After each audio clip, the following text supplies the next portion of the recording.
میرے نبی نے فرمایا مجلس میں بیٹھے ہوئے مسجد میں، کہا کہ یہ جو دروازہ ہے نا اس سے ایک جنتی آنے والا ہے۔ تو لوگوں نے دیکھا ایک مدینے کے مقامی آدمی ذرا بوڑھے، وہ مسجد میں اندر آئے، داڑھی میں وضو کا پانی، ہاتھ میں جوتا، نماز میں شریک ہو گئے۔ اگلے دن آپ کی محفل تھی تو آپ نے فرمایا یہ جو سامنے دروازہ ہے اس سے ایک جنتی آ رہا ہے۔ تو سیم وہی آدمی اسی حالت میں انٹر ہوئے۔ اگلے دن ہوا تو آپ نے کہا اس دروازے سے جنتی آنے والا ہے، ٹھیک وہی آدمی اسی حالت میں انٹر۔ اس مجمع میں ایک صحابی بیٹھے ہیں، ان کا نام ہے عبداللہ بن عمرو۔ یہ 1,24,000 صحابہ میں ان کی ایک اسپیشلٹی ہے کہ یہ سب سے زیادہ عبادت کرتے تھے، سب سے اتنی عبادت کسی نے نہیں کی۔ ساری رات نفل پڑھتے تھے، سارے دن کا روزہ رکھتے تھے، اور دن رات میں ایک قرآن ختم کرتے تھے۔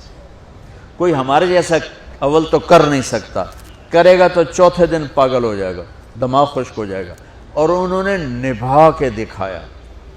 رات پوری تہجد، دن پورا روزہ، اور رات اور دن میں ایک ختم قرآن۔ اب ان کو خیال آیا کہ یہ بابا جی مجھ سے بھی زیادہ عبادت کرتے ہیں، جو ان کو یوں ڈائریکٹ جنت کی بشارت ملی اور مجھے نہیں ملی، تو میں دیکھتا ہوں یہ کون سی عبادت کرتے، کیا یہ ساری رات سجدے میں پڑے رہتے ہیں، رکوع میں کھڑے رہتے ہیں، قیام میں کھڑے رہتے ہیں، کیا کرتے ہیں؟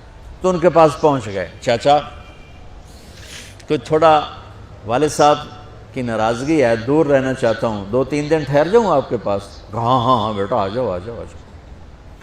اب عشاء کی نماز کے فوراً بعد انہوں نے چادر اوپر لی اور چادر میں یوں سوراخ کیا اور یوں لیٹ کے دیکھنے لگے کہ اب یہ بزرگ کیا کرتے ہیں۔ بزرگ تشریف لائے، سرانے پہ سر رکھا، اللہم بسمک اموت و احیا، سونے کی دعا پڑھی، اور تھوڑی دیر بعد خراٹے تھے۔ وہ بڑے حیران ہوئے، بھئی میرا تو خیال ہے یہ ساری رات سجدہ کرے گا تو رو رو مصلی تر کر دے گا، یہ تو خراٹے ہی چون جاندے نہ ہو جا رہے ہیں۔ اب وہ دیکھ رہے ہیں ابھی اٹھے گا ابھی اٹھے گا ابھی اٹھے گا، پھر انہوں نے کپڑا اتار دیا، بھئی سویا ہوا ہے۔ وہ فجر کی اذان پہ اٹھے اور ان کا دماغ چکر کھا گیا، بھئی اے کی بڑی تہجد دے 2 نفل بھی نہیں تو جنت دی بشارت 3 دن کٹھی۔ انہوں نے کہا کل دیکھوں گا، کل شاید کچھ اور کریں گے۔ اگلے دن آئے، پھر اسی طرح یوں کر کے لیٹ گئے ایسے، اور بزرگوں نے بھی یوں کی، اور بسمک اموت و احیا، اور پورا کمرہ خراٹے نال۔ وہ پھر پریشان، یہ کب اٹھے گا کب اٹھے گا؟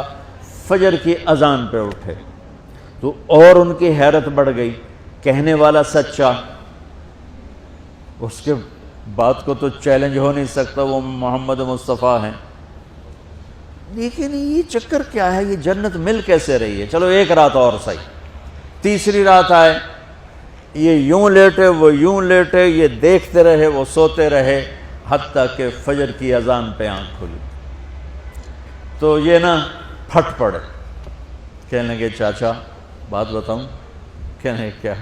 کہ میری کوئی جھگڑا نہیں تھا ابا سے، میں نے 3 دن مسلسل تیرے بارے میں سنا جنتی آ رہا، 3 دن تجھے اللہ کے نبی نے بشارت دی جنتی ہے جنتی ہے جنتی ہے، لیکن میں اس بات پہ حیران ہوں تو ساری رات سوتا رہتا۔ اس زمانے میں منافق بھی تہجد نہیں چھوڑتے تھے، فرض نماز تو فرض نماز ہے، منافق بھی تہجد نہیں چھوڑتے تھے۔ تو کہنے لگے کیا کرتے ہو؟ ساری رات تو سوتے گزار دیتے ہو، کیا کرتے ہو؟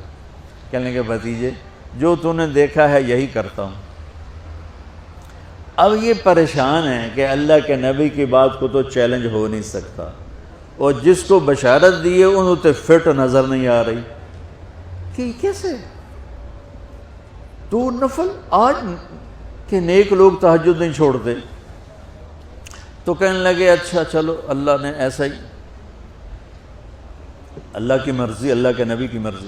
یہ 4 قدم چلے تو آپ سننا، کہا بھتیجے ادھر آؤ، کہا بیٹا ادھر آؤ، آ گئے۔ کہنے لگے اب تمہیں اصلی بات بتاؤں، اب تمہیں اندر کی بات بتاؤں؟ انہوں نے کہا کیا ہے کیا ہے؟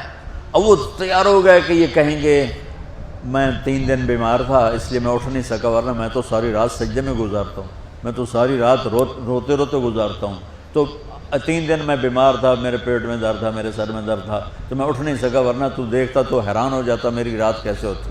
لہذا ہاں جی جی جی، تو کہنے لگے مجھے دیکھو یہاں ہاتھ رکھا، کہا یہ جو دل ہے نا، دل، اس میں دنیا کی کسی انسان کی نفرت نہیں ہے، اور جب اللہ کسی کو کوئی رزق دیتا ہے تو مجھے کبھی حسد نہیں ہوا، مجھے خوشی ہوتی ہے۔ تو ان کی جو باڈی لینگویج تھی نا، حیرت میں ڈوب کے وہ کہتے ہیں ہاں بات ہے، سمجھ آ گئی، یہی سے۔ انہوں نے ایسا نہیں کیا، وہ کہنے لگے ہاذا ہوا، اچھلے اپنی جگہ سے، ہاذا ہوا، چاچا اب سمجھ میں آ گیا، سمجھ میں آ گیا، یہی ہے